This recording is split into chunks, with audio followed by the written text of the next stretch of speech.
Okay, so we're back. We're back for our second part of the gingerbread girl. We are going to color it this time. And if you remember, I was talking about using Crayola Twistables. These are these new crayon slash color pencils that you can find when you go buy crayons. They are a mix between the two. I was practicing with them, and I have to tell you that I got some interesting results. And you're going to see when we create when we color our girl gingerbread, you're going to see that it's a little bit different than crayons. They're a little bit different than colored pencils. You'll be the judge if you think they're going to work for you. I wanted to show you one more thing, that in the last video, while I was reading the description on the box, it says that there's no need for sharpening, and it's true. You don't need to sharpen them. You just twist them, and they come right out, and you can keep using it. But what happens was I needed to get some details. I wanted to get this black and be able to go into small areas to color them and make some fine lines. And the way it was originally from the box, which is this round end, I didn't think that was going to work for me, and exactly it didn't. When I tried it on my sketch coloring, I want to show you my little sketch coloring page. When I tried it on the sketch coloring page, I didn't get the fine line, so I had to sharpen it. What I did was I got my little sharpener and I sharpened. Now, I don't want to just tell you go ahead and sharpen. I want to show you because it wasn't that easy.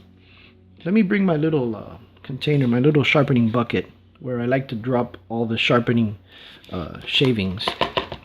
Let me put it to the side. If I were to take, and here I'm going to practice with this gray.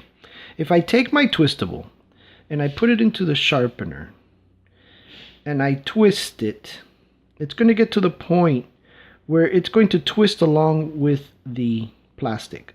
So what I had to do is I had to extend the twistable out. I had to extend it, hold onto it, and then twist it holding the actual crayon, or the actual little color pencil lead, whatever you want to call it, until I got it sharpened to where I needed it. If I needed to extend it a little more to get a better point, all I had to do was stretch it out like that, and I was able to get the point that I needed. Let me show you. Now, you don't have to do this. You don't have to do this to all your twistables. Only if you feel you need to get a small line, a small detailed line on one of the points on one of the colors. As a matter of fact, I don't recommend you do it unless you really need to, because what happens is it's going to make it fragile. It's going to make it delicate. The point's going to be easier to break. But since I'm sticking to this medium, I wanted to practice. I wanted to experiment, not practice. I wanted to experiment to see what it would be like if I were to sharpen it. So there you go. You know you can sharpen it. If you need it, you go ahead and do it. Now, it does make quite a bit of a mess. I don't know if you noticed. There's shavings all over my paper, and they're a little bit sticky. So I'm going to move my twistables over here. I'm going to get my paper. I'm going to move it out, shake it in the corner of my desk, and bring it back to my drawing area. So let's get started with coloring. These guys don't go on as smoothly as crayons. They're not as strong when the color goes on the paper. It's not as dark, not as rich as a crayon, but it has the advantage that you can hold it with the plastic part and it won't break. So I'm going to start off with this dark brown that comes in the box. I'm going to put a little bit of it down first. This brown is not as brown as I would like. I would like a more orangey brown. And there really is no other color like that. This is almost a black brown. But I'm using what I have. Because I've always taught you to blend your colors, we can kind of fix that. Because we'll be able to put orange on top of this brown and make it the brown that I would like for it to be. Now, if you like it dark brown, dark brown, that's okay. Good for you. Great. But for the purposes of a gingerbread man, I think I needed a little different brown, a little more red. When you use these twistables, you'll notice that they are very smooth. They go on the paper very, very smooth. I'm going to try experimenting on different types of papers, but on this printer paper, it almost glides onto the paper.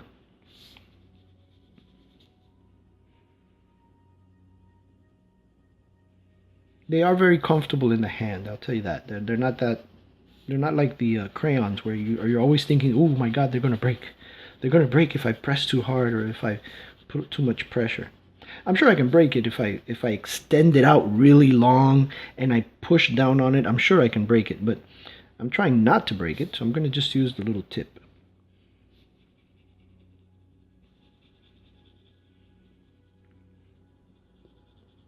Let's try to stay away from all the white areas. The white areas are going to be the mouth, the eyes, and the bottom part of the skirt, because that's supposed to be white frosting.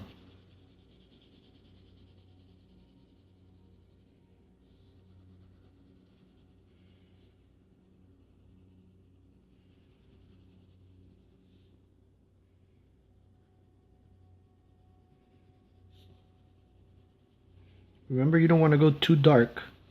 You don't want to go too hard on this dark brown. They work very similar to crayons in that the more you put, the more you color, the less you'll be able to blend. So if you press really hard, the next color will be hard to put on there. Alright, so that's it for our dark brown. I had a choice between these two oranges, and I believe in my experimental or my little sketch paper, I used the lighter orange, so I'm going to put this darker orange to the side. I'm going to start here on the arm. On top of that color, I'm going to put the yellow, just like I did on the gingerbread boy, where I finished off with yellow. This orange, there's like 3 oranges in the box. This is the lightest of them. So if you're going to use my exact colors and you're using twistables, you want to look for that lightest orange. It almost looks like a dark peach.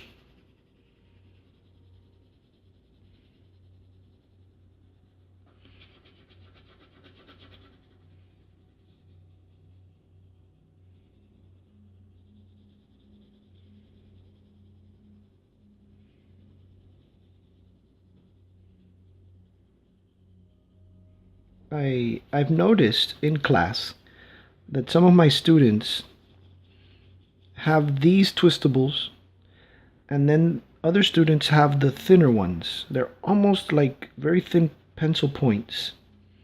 I imagine that they are the same material. They are the same material here, just made smaller for detail lines. If you buy a set of the thick ones and a set of the thinner ones, then you probably won't have to go ahead and sharpen for fine lines. But since I don't have the thin set, I'm kind of stuck with the thicker set right now. That's why I went ahead and I sharpened. If I'm not mistaken, the set with the smaller points, the thinner set, has more colors.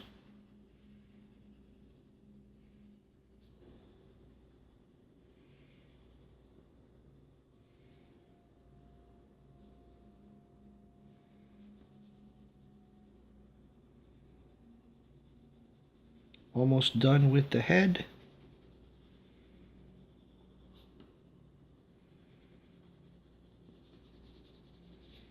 With our orange. And now we're going to go ahead and we're going to add our yellow. Let's go ahead and grab our yellow. The set brings 3 yellows. A light yellow, a medium, and a darker yellow. Heading towards orange. I think the next color would have been that light orange that we used, you see? I'm going to go with the light yellow. But you feel free to use any color you want. Remember to experiment. Remember to try out different combinations.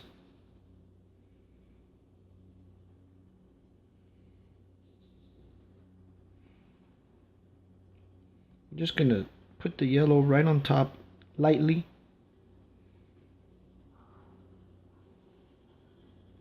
I'm not trying to press too hard. I think that they, with just a little bit of pressure, they go onto the paper smoothly.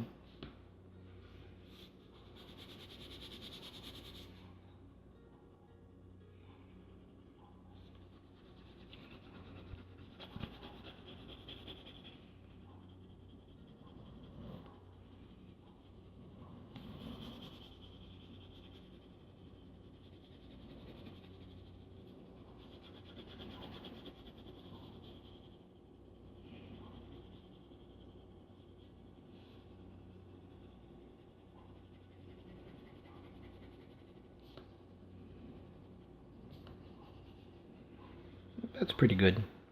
Let me just try a little bit of this medium yellow.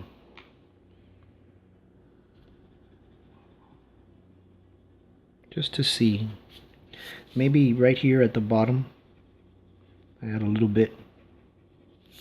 And at the bottom of the hearts.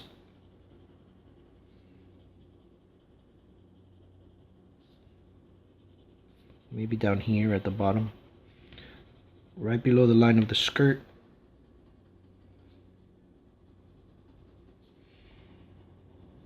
Under the mouth, under the eyes, under the nose, and the little blush cheeks, or cheek blushes, whatever you want to call them. All right, so there's our gingerbread part, right? The part that's gingerbread cookie. Let's start with the face. Let's do the eyes. I want to do the eyes in blue. I'm going to trace the pupil in dark blue, and then I'll do the center in light blue. Let's see how the white behaves. Let's see if it tends to blend the colors together. Yeah, it does. It blends the colors together. Maybe not as much as the crayon, but it does do it. It does do the job. All right, so the nose. We're going to make a red nose for her. Yeah, let's make a red nose. I grab dark red, and then I'm gonna go towards, wait a minute, I think there's a darker red here. Let's compare them. Oh yeah, this is a darker red, definitely. So I'm gonna go around again with the darker red, and I'll bring in the pink. Where's our pink? I think this is our pink. And we'll finish it with pink. Oh, that's cute, that looks nice. And we'll use this same pink on the cheeks. I'm going to bring it into the center and leave the center with very little color. Darker on the outside, lighter as we go into the center. And then I'll grab that white, and I will put white from the center out. Okay, now I'm not going to touch the inside of the eye. I'm not going to touch the mouth or these frosting details. I'm gonna go with the hearts. Again, let's go back to red. But this time, I'm gonna bring this deep purple. And I'm going to create a nice outline around my hearts.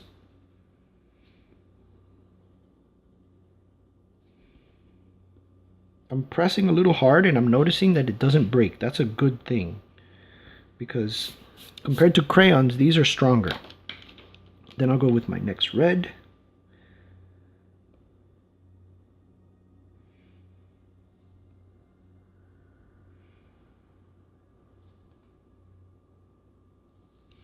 And my medium red.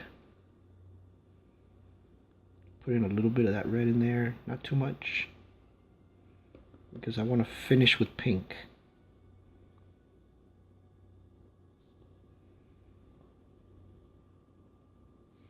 And let's bring the pink. Oh, slipped away. And I'll blend with pink. Let's see if I can get a little bit of white right here. This little tip right here. Okay, that worked. That worked pretty good. All right, that's pretty much all the coloring that we're going to have to do. Now let's use our black and let's trace the lines. Now, as you know, the sharpest point should be given to the details, because as we work, that point is going to get back to looking like this, right? It's going to get blunt again, it's going to get flat. So if I find the places where I want the line to be very thin first, I won't have to sharpen it again. So I'm going to use that point for the lashes, the eyelashes first. I want those eyelashes to be defined. I want them to look separate. Then I'm going to go on to the pupil, or the iris, right? The iris. The pupil is the little black hole. You're right. The iris. And then the mouth.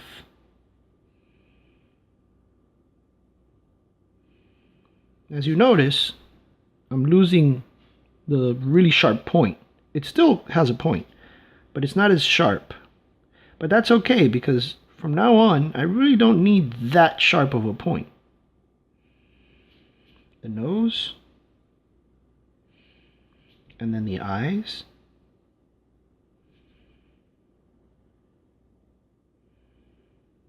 and then I can do the little details of frosting. And I'm sorry the video just went and stopped itself. I kept coloring and I finished it. I'm sorry about that. That happens sometimes. Now, what I would normally do is I would start drawing and coloring her again, but I think she turned out so well that we should use her, and we should use the steps that I followed, because this turned out pretty good. Let me tell you what I did in the time that the video disappeared and changed on me. I'm sorry about that. Technical issues, right? I finished outlining. I outlined the entire gingerbread girl with my black, and then I got a red, the dark red that I had, and I traced the cheeks, the blushing cheeks. I didn't use black. I wanted that to stay red. I also went back and got my dark brown, and I shaded under the dress skirt right here, to give the illusion that this is casting a little shadow. I did a little bit of brown under the neck piece right here, and I put a little bit of brown at the tips of the heart right down here. I put a little bit of brown to give them the illusion.